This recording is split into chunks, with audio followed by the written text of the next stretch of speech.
ya Rasulullah, ya Nabi, ya Nabi.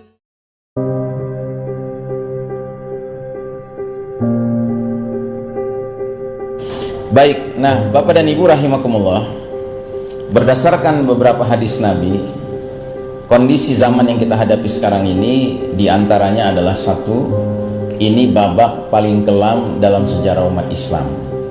Belum ada babak lebih kelam dari babak kita sekarang ini, Pak. Jadi kalau kita jujur, inilah babak di mana umat Islam babak belur, ya. Ini realitas, Pak. Dan kita tidak menyesal, kita tidak ingin ngomel sama Allah Ta'ala, tidak boleh ya. Kita harus terima takdir ini karena Allah sendiri sudah mengatakan dalam Al-Quran bahwa tabiat dunia memang demikian. Dunia itu bukan akhirat. Kalau akhirat segala sesuatu sifatnya baqa artinya lestari, abadi, untuk selama-lamanya.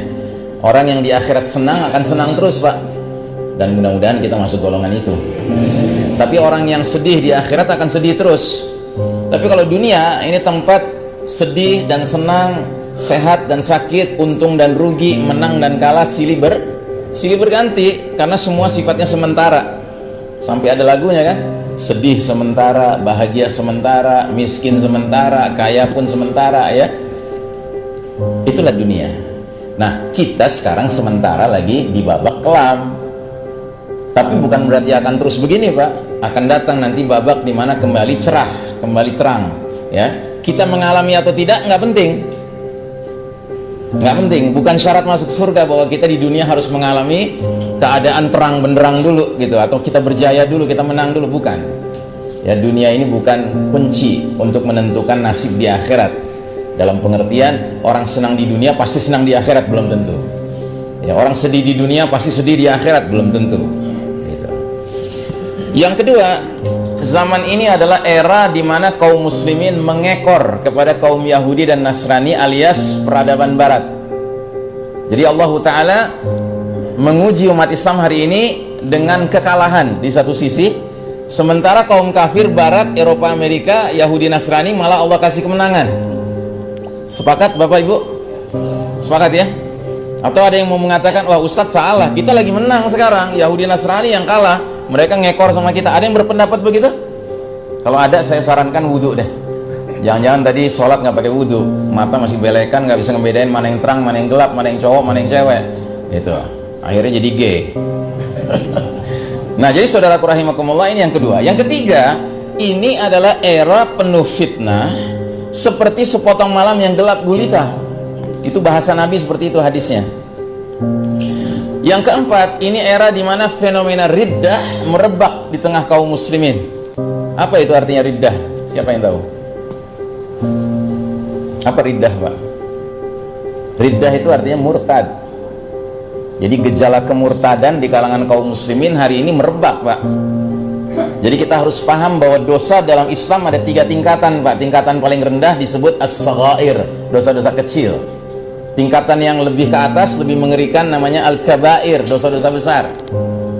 Tapi ada yang lebih mengerikan lagi, paling mengerikan, namanya dosa-dosa nawaqidul iman, dosa yang membatalkan iman. Jadi kalau orang terlibat dalam dosa itu, murtad dia, keluar dari Islam. Padahal dia tidak sangka dia sedang keluar dari Islam, dia nggak sadar dia sedang keluar dari Islam. Perlu contoh? Perlu contoh? Contoh, seorang mengaku muslim tapi mengatakan semua agama sama. Nah, itu batal imannya, Pak. Semua agama baik, semua agama benar. Ini kalimat batil. Karena tidak kita temukan dalam Al-Quran maupun dalam hadis kalimat seperti ini, tidak ada. Yang ada adalah Allah berfirman, inna dina indallahil Islam. Sesungguhnya agama yang Allah ridhai di sisinya hanyalah Islam. Kalau Allah bilang hanya Islam, berarti ada yang lain enggak? Enggak ada yang lain.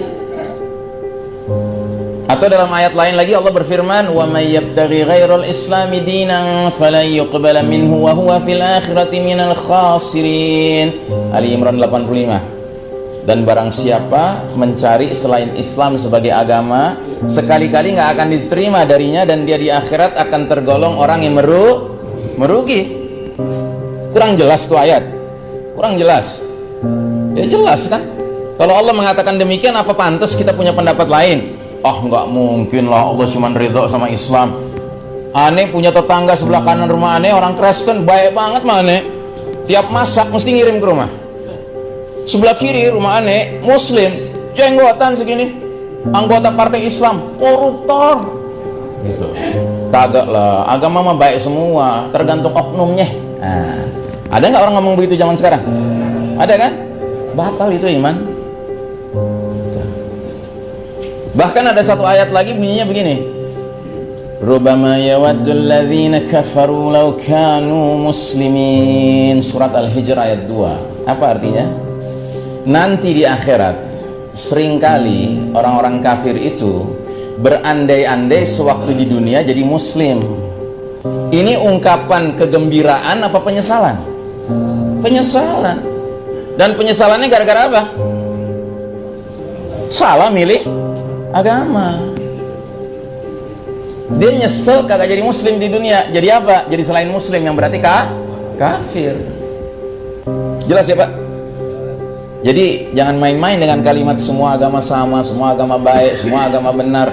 Ini kalimat batil Pak. Allah nggak pernah membenarkan kalimat seperti itu. Ya. Jadi saudaraku rahimakumullah, Allah Ta'ala dalam surat At-Taubah 33 bilang apa? Walladzi arsala rasulahu bil huda waddinil haqqi liyuzhirahu 'alad dini kullih walau karihal musyrikun. Apa artinya? Dialah Allah yang mengutus Rasulnya Nabi Muhammad SAW dengan membawa al-huda, petunjuk Al-Quran, dan dinul haq, agama yang benar, al-Islam, agar Allah menangkan Islam atas segenap agama lainnya, sekalipun orang-orang musyrik tidak menyukai. Jadi Allah bilang agama yang benar apa agama yang paling benar? Agama yang benar. Nggak ada agama paling benar Islam. Nggak ada ayatnya Allah mengatakan Islam agama paling benar. Bukan paling benar Pak, agama yang benar. Kalau kita bilang Islam agama yang benar, yang lain apa?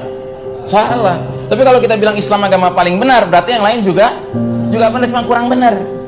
Allah nggak mau kita bersikap setengah-setengah. Allah maunya kita tegas, yakin ini dinul haq, ini agama yang benar. Ngerti Pak? Ini harus duduk dalam keyakinan dan pemahaman seorang muslim. Nggak boleh kita ragu dengan ini Pak.